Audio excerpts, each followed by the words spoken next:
Hello, this is Dwayne Broyles with HistoryTellsSeminars.com, and I'm here with you today with Mr. Ambrose Underwood, a World War II veteran with the 82nd Airborne Division during Normandy and Holland and on through the end of the war in Germany.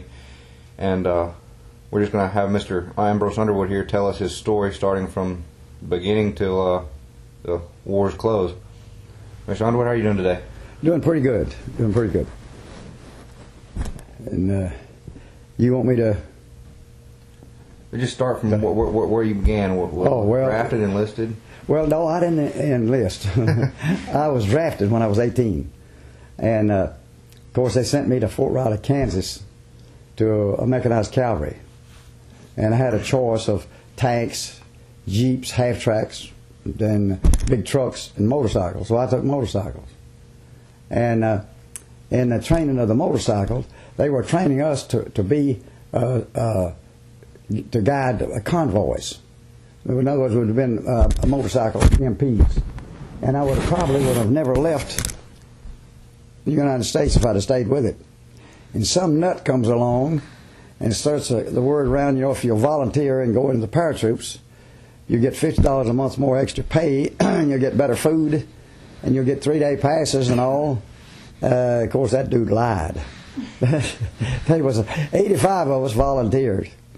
And we got to Fort Benning, Georgia, and we had on long handle underwear and had wool OD clothes on because it was cold when we left over there. And we got to Fort Benning, it had done turned warm and hot.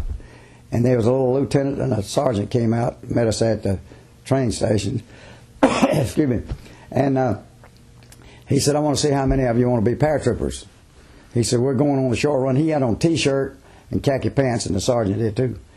Going to see how many of you want to stay and be a paratrooper. He said, we're going on a short run. Well, that wasn't no short run. That was a long run. And I'd met up with two guys. One of them was from out here around Rogersville. And I forget the other one, I believe, was from Decatur. And the three of us, we got to buddy together. So when we started on that run, guy just wants to drop it out like that, But I watched the guy in front of me, and he turned around and watched me, and I watched the guy behind me. If one of the three had fell out, the other two would. But each one wanted, I'm not going to fall out till he does. And, of course, biggest part of them fell out right there in that run. And as it went on, it got tougher, And so out of the 83 of us, there was 23 of us that stayed with it. And the others they sent back to Fort Riley. And my mother, God bless her, she just worshipped her, my sister and dad. They just worshipped me, and they was all upset when I got drafted, And so I told my mother, I'd called her, I said, I'm going into paratroops. And she had a fit, Well, after the training, and I made my first jump, I thought, uh-oh, I don't believe I'm going to like this, So then that night I called my mother, I said, Mom, I believe I made a mistake. I said, I made my first jump today, and I don't like it.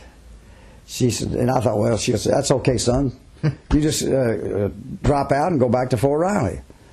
Instead of that, she said, son, I don't want you to drop out. She said, they've already put it in the paper. Back then, they put a guy around here when he went into service or come home or something, they put it in the paper. And she said, it's already been in the paper that you was in the paratroops. And said, if you drop out, they're going to think you can't take it. And said, I believe you can take it. So that ended that.